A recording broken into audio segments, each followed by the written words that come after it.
Hey everybody, Jeffrey Whitlock here at XL Boats. Welcome to Q&A Thursdays.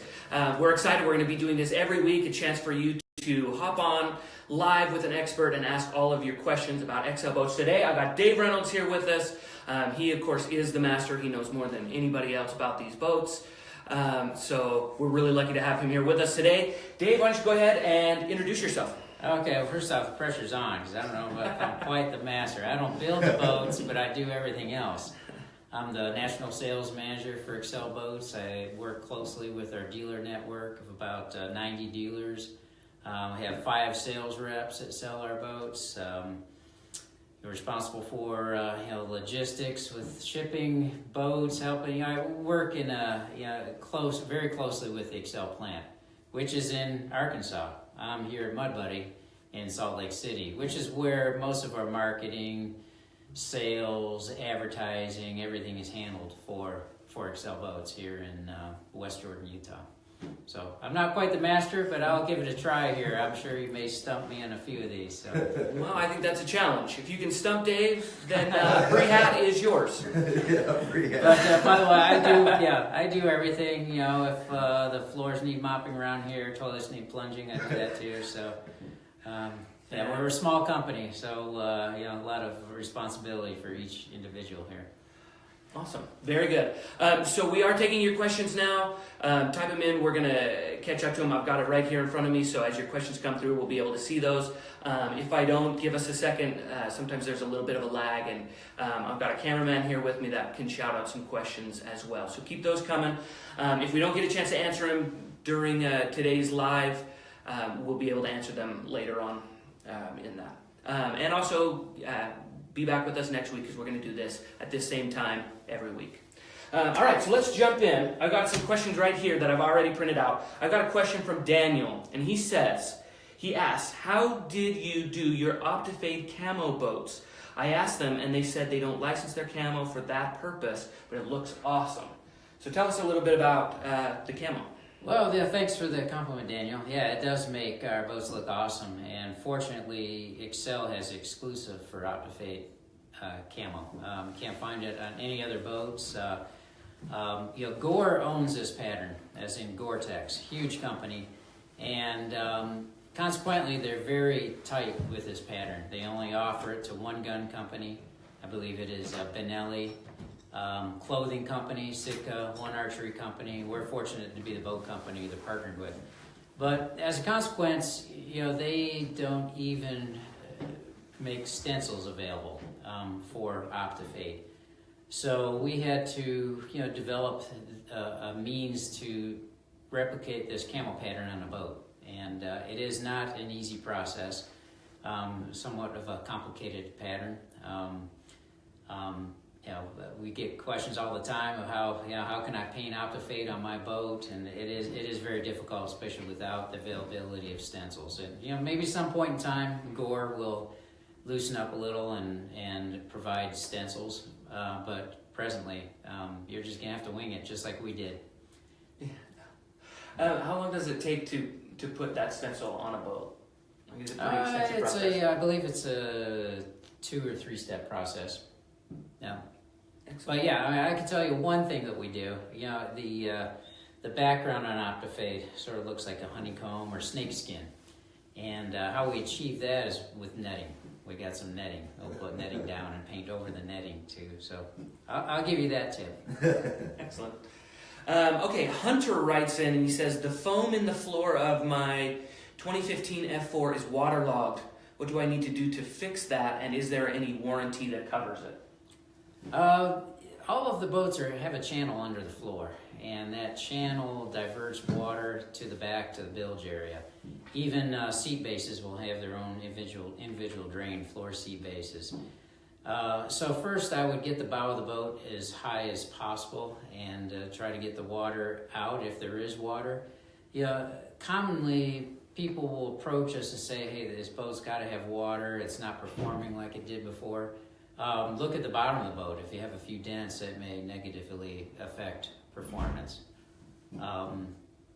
There's possibility it may have some trapped water under the floor, but since we began channeling the floors, which was back in 2012, 2011, very few of our boats will hold water. And we use the highest quality foam available. It's a high density foam. And typically, I'll have people call me and say, well, under my seat base or floor plug, there's a little water. Well, in that certain area, that foam, there may be some water, but it's very doubtful that the whole area, all the foam is going to be saturated. It's just too high density of foam. Excellent. I've got a question from Chris. If I buy a boat from a private owner and put a transom ladder on the back, would it void my warranty? Well, I might have talked to you this week, Chris. In fact, I got a call about that. If you call the Excel plant, and ask for DJ, he's an Excel plant manager, and he can provide specific instructions on installing the ladder. And if you follow our protocol, no. But if you just start drilling on the transom to add a ladder, that might be a gray area. But call our plant. You can call me, and I can get a hold of DJ. But I think if you're the one I spoke to, we do install a ladder on our bay boat, and we do offer an aftermarket ladder for our bay boat. And I can't remember what boat you had, but it shouldn't void your warranty. Long story short. Excellent. I've got a question from Jason. Do you make a boat that will take a short shaft motor? We do not anymore. We used to make short transom boats, and the reason being is what's popular now in surface drive motors is reverse. I'd say 85% of our sales are reverse motors.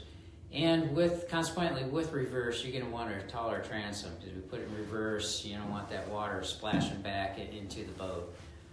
So we have eliminated all of our short transom boats, with one exception. We make a standard shallow water that's available with a short transom.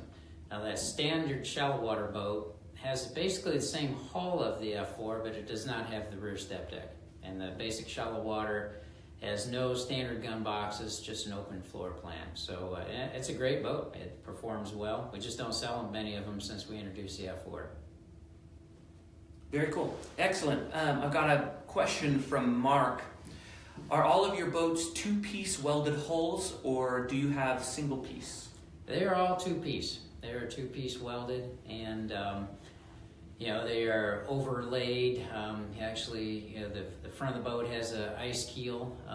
We have never had issues with the integrity of the two-piece hull. And you'll find that, with the exception of custom boat builders, everybody else will make a two-piece hull. War Eagle, Express, Sea Ark, all the major boat manufacturers use two-piece hull. But I would challenge that two-piece hull to a one-piece as far as structural integrity. It's a solid boat. Excellent.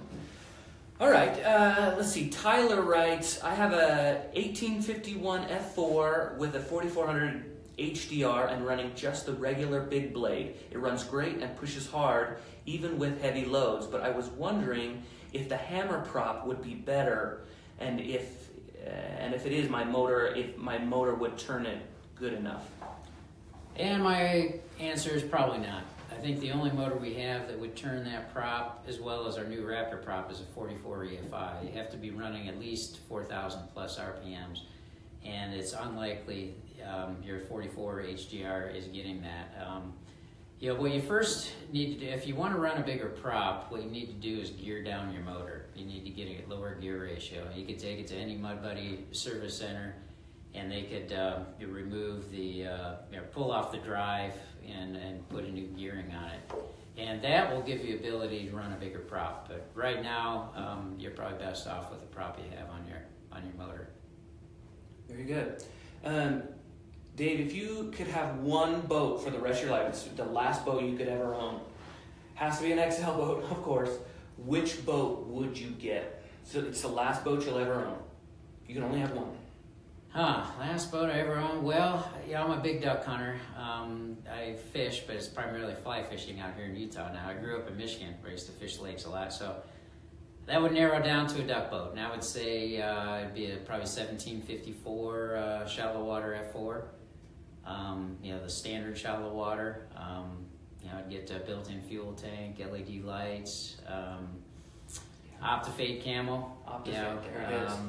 And probably 44 EFI gear down. That would be my. There it is. That would last a lifetime. It'd last anybody a lifetime. So that would be it. Yeah. And you've recently gone hunting recently in one, is that correct? Yes. Yeah, I've been fortunate to be using one through the season, and I'm sold on it. In fact, my little boy, who's 10, likes to drive it, and he's, Dad, we need to buy this boat. The boat I've been running is 5086, though, which is a little overkill here in Utah. We don't have timber, we don't have obstacles, so I wouldn't go that route with the heavier gauge aluminum. But it's a sweet boat. Excellent. Very cool. Michael writes, what is the difference between the F4 and the F86? Primarily it's just aluminum.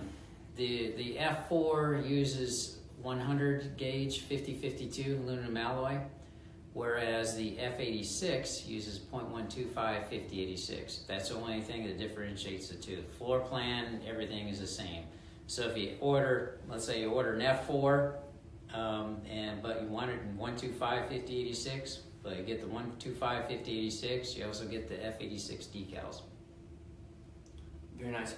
Would you recommend that? Is that something more that you would do location based? What's primarily location based. I would say 80% of our boats, 75 to 80% anyways, are standard 100 gauge, and that is plenty tough for the average hunter. 100 gauge are all hand welded. Our boats are built like tanks because they were originally built for the Arkansas timber hunters. 100 gauge is plenty adequate. However, if you are an Arkansas timber hunter and you're in Louisiana and hitting timber and logs, cypress knees all day long, I definitely go with the heavier 0.125 50-86. Or as an option, you could go 0.125 50-52, which is a little less expensive than the 50-86. Running rocky rivers as well. I would go with a 0.125, but for all their, just clean marshes up in the Midwest, out west here, 100 gauge is more than you need. Excellent. Okay, a really common question that we get quite a bit is what is the difference between the Shallowwater F4 and the Viper F4? Well, the Shallowwater F4 has a slick bottom, it has tapered chines, and it's more intended for use with a surface drive motor, like a Mud Buddy motor. The slick bottom provides minimal resistance when you're running in shallows, mud, vegetation. The rounded chines will roll off of stumps as well as allow that boat to bite well. So you get outstanding performance with a Shallowwater F4 with a Mud Buddy or a surface drive motor. Whereas a Viper F4 has it's a Viper hull, but it has a reverse chine. And that is more intended for use with outboard motors. However, with that being said, we have customers that put outboards on the shallow water boat, and we have many customers that put surface drive motors on the Viper F4, and they're both happy. In fact, up in the upper Midwest, where these guys are running big, deep natural lakes that could get rough, many of them are ordering the Viper F4 with a Mud Buddy motor, because the Viper F4 does have a 6-degree dead rise, so it can provide a little better ride in the rough water. Excellent. I've got a question from Kelly.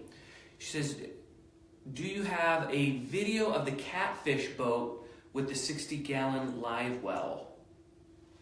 And Yes, we did. J. Paul did a video on that Catfish boat, and actually, it's a large file. I can't send it out. I might need your help. I know. I'm trying to think what I've done. Keep an eye out, Kelly. Keep an eye out on that. I'm gonna find that and make sure that we've got that posted. That'll be up on YouTube if it's not already. But I will definitely make sure that it's up there because I know. Yeah, he did a good job. It was a center console model, but still, it was basically the same. We offer center and side console.